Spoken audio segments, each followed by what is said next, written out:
اس المحند المفند پر ہوگی، اور اس کے اندر قبروں سے متعلق جو فیض حاصل کرنے کے لیے کہا گیا ہے، اس پر قرآن و حدیث کی روشنی میں مفتی حبیب اللہ جامعہ اسلامیہ کلپٹن کے شیخ الحدیث 23 تاریخ 10واں مہینہ 2008 کو حضرت نے یہ تحریر مجھے ہمارے ساتھیوں کو لکھ کر دی تھی۔ اب یہ المحند جو کتاب ہے اس کی حیثیت کیا ہے؟ سب سے پہلے یہ سمجھ لیں کہ یہ کسی عام مولوی کی لکھی ہوئی کتاب نہیں ہے کہ جس کو اٹھا کر علماء دیوبند پر اعتراض کیا جا سکتا ہے، بلکہ اس میں یہ بات لکھی ہوئی ہے کہ حضرت مدنی اکابر علماء حرمین شریفین کو حقیقت حال سے مطلع کیا تو ان حضرات نے 36 سوالات قلم بند کر کے اکابر دیوبند کو جواب کے لیے ارسال کیے۔ نانوتوی اور گنگوئی کا وصال ہو چکا تھا۔ مذکورہ سوالات کے جوابات فخر المحدثین حضرت مولانا خلیل احمد سہارنپوری نے فصیح عربی زبان میں مرتب فرمایا، جس پر اس وقت کے تمام مشاہیر دیوبند مثلا شیخ الہند مولانا محمود الحسن صاحب، حکیم الامت اشرف علی تھانوی، اسوۃ الصلح شاہ عبد الرحیم اور جناب دوسرے تمام علماء کے نام لکھے۔ پھر آخر میں لکھا ہے چنانچہ یہ رسالہ 1325 ہجری میں تحریر ہوا اور المحند المفند کے نام سے ملک میں شائع ہوا۔ اس رسالے میں مذکور سوالات کی روشنی میں اکابر دیوبند کے عقائد حقہ کی تشریح و توضیح کی گئی ہے، اور اس میں لکھا ہے کہ بزرگان دیوبند کا حقانی اور حقیقی مسلک اس سے واضح ہو جاتا ہے، گویا کہ المحند اکابر دیوبند کی ایسی متفقہ تاریخی دستاویز ہے جس میں دیوبندی مسلک اصولی طور پر محفوظ کر دیا گیا ہے۔ المحند المفند تو یہ عام سی کتاب نہیں ہے، اس کو تاریخی دستاویز قرار دیا گیا ہے۔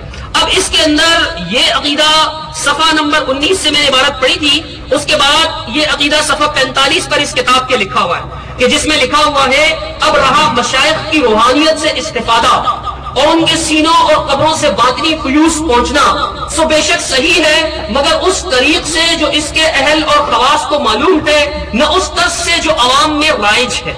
سب سے پہلے عبارت کو سمجھیں کہ اس میں لکھا ہے کہ مشائخ یعنی جو شیخ کی جمع ہے، بزرگوں کی سینوں سے استفادہ کرنا۔ سینوں سے استفادہ کرنے پر بات نہیں ہوگی، صرف قبروں سے استفادے پہ بات ہوگی۔ استفادے کے معنی حاصل ہوتے ہیں فائدہ حاصل کرنا، فیض حاصل کرنے کا معنی بھی کیا ہوتا ہے؟ فائدہ حاصل کرنا۔ تو لکھا ہے کہ بھائی بزرگوں کی قبروں سے، مشائخ کی قبروں سے باطنی فیوز پہنچنا، ظاہری فیوز نہیں پہنچیں گے، ظاہری فائدہ نہیں پہنچے گا، اس کتاب کے بقول باطنی فیوز پہنچیں گے، سو بے شک صحیح ہے، یعنی بزرگوں کی قبروں سے باطنی فائدہ پہنچ سکتا ہے، سو بے شک صحیح ہے، اس میں کسی قسم کے شک کی شبہ کی انتہا گنجائش نہیں۔ تو اس کے بعد لکھا ہے مگر اس طریق سے جو اہل اور خواص کو معلوم ہے، جو اہل اور خواص کو معلوم ہے۔ اس میں مولانا نے یہ بات کہی کہ ہماری اس کتاب میں لکھا ہے کہ ہمارے اس عقیدے کو وہ سمجھتے ہیں جو خواص ہے۔ کہاں لکھا ہے اس میں یہ بات کہ ہمارے اس عقیدے کو وہ سمجھتے ہیں کہ جو خواص ہے؟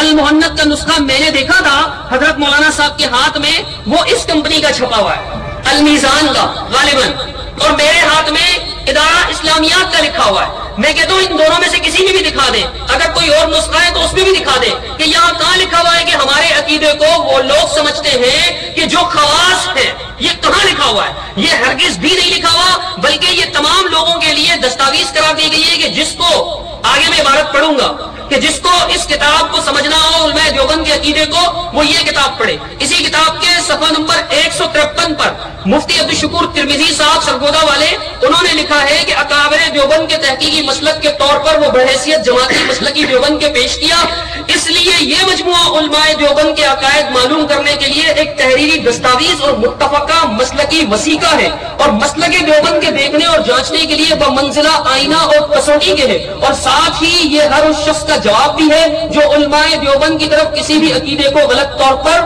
منسوب کرتا ہے، ہر اس شخص کو۔ اور اس کے بعد یہ بھی لکھا ہے کہ مگر افسوس سے کہنا پڑتا ہے کہ اس زمانے میں بعض وہ حضرات جن کو تلمذ اور شاگردی کا انتصاب بھی علماء دیوبند کے ساتھ حاصل ہے، اسی لیے وہ اپنے آپ کو دیوبندی کی طرف منسوب کرتے ہیں، دیوبندی کہلاتے ہیں، لیکن اس کے باوجود عقائد دیوبند کی اس مسلکی دستاویز اور وثیقے مندرجات سے ان کو نہ صرف اختلاف ہی ہے بلکہ وہ علماء دیوبند کے اجماعی عقائد کے خلاف علل اعلان تحریر و تقریر میں مصروف ہے، اور طرفہ تماشا یہ ہے کہ پھر بھی وہ اپنے آپ کو دیوبندی کہلانے پر اصرار کرتے ہیں۔ صفحہ 153 اس سے پتہ چلتا ہے کہ یہ سب کا عقیدہ ہے، علماء دیوبند کا عقیدہ ہے، اور دیوبندیوں نے یہ کہیں بھی نہیں لکھا کہ یہ جناب والا صرف خواص سمجھ سکتے ہیں۔ البتہ یہ فیض حاصل کرنے کے بارے میں لکھا ہوا ہے کہ خواص کو خاص لوگوں کو قبروں سے فیض حاصل ہوتا ہے۔ میں نے سورہ نحل کی آیت آپ کے سامنے پڑھی تھی، اب سنیے اللہ تعالیٰ قرآن مجید میں کیا فرماتا ہے۔ اللہ رب العالمین نے فرمایا کہ والذین یدعون من دون اللہ کہ جن لوگوں کو پکارا جاتا ہے اللہ کے سوا، لا یخلقون شیئا وهم یخلقون، انہوں نے کوئی چیز پیدا نہیں کی، وہ تو خود مخلوق ہے، پیدا کیے گئے۔ اموات، اللہ نے کیا فرمایا؟ اموات، کیا فرمایا؟ اموات۔ اموات کس کو کہتے ہیں؟ یہاں میرے بھائی جتنے بھی بیٹھے ہوئے اردو زبان سے واقف ہے۔ اموات میت کی جمع ہے۔ اموات کس کی جمع ہے؟ میت کی، مردوں کو کہتے ہیں نا۔ اللہ نے کیا فرمایا؟ اموات، مردہ ہے۔ اللہ نے مردہ کہہ دیا، بات ختم ہو گئی۔ مردہ کبھی زندہ ہوتا ہے؟ نہیں، لیکن آگے اللہ نے مزید وضاحت کر دی، ہو سکتا ہے کسی کوڑ واس کے سمجھ میں نہ آئے۔ اللہ نے فرمایا غیر احیاء، زندہ بھی نہیں ہے، مردہ ہے، زندہ نہیں ہے۔ اور جو مردہ ہے، زندہ نہیں ہے، ان کے بارے میں اللہ نے کیا فرمایا؟ وَمَا يَشْعُرُونَ أَيَّانَ يُبْعَثُونَ، انہیں تو یہ تک شعور نہیں ہے کہ قیامت کے دن کب اٹھائے جائیں گے۔ تم کہاں ان سے فیض حاصل کرنے پہنچے ہو؟ ان کی قبروں پر جا کر تم فیض حاصل کرنا چاہتے ہو، فائدہ حاصل کرنا چاہتے ہو۔ سورہ نحل میں، مکی سورہ ہے، 16ویں سورہ ہے قرآن مجید کی، 20ویں 21ویں آیت ہے۔ اللہ رب العالمین نے تو قرآن میں ڈھیروں سال پہلے، صدیوں پہلے اس بات کو واضح کر دیا کہ مردوں کے پاس فائدہ حاصل کرنے مت جانا۔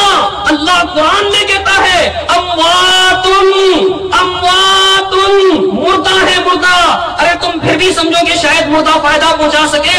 اللہ کہتا ہے غیر احیاء، وہ زندہ بھی نہیں ہے۔ اب بھی تمہارا عقیدہ نہیں بنتا، اب بھی تم کہتے ہو کہ علماء دیوبند کا عقیدہ ہے کہ قبروں سے خواص کو فیض حاصل ہوتا ہے، تو سنو، رب کہتا ہے وما یشعرون، انہیں یہ شعور بھی نہیں ہے کہ کب اٹھائے جائیں گے۔ بسم اللہ الرحمن الرحیم۔ بھائی نے یہ کہا کہ یہ خواص کی بات لکھی ہوئی نہیں ہے۔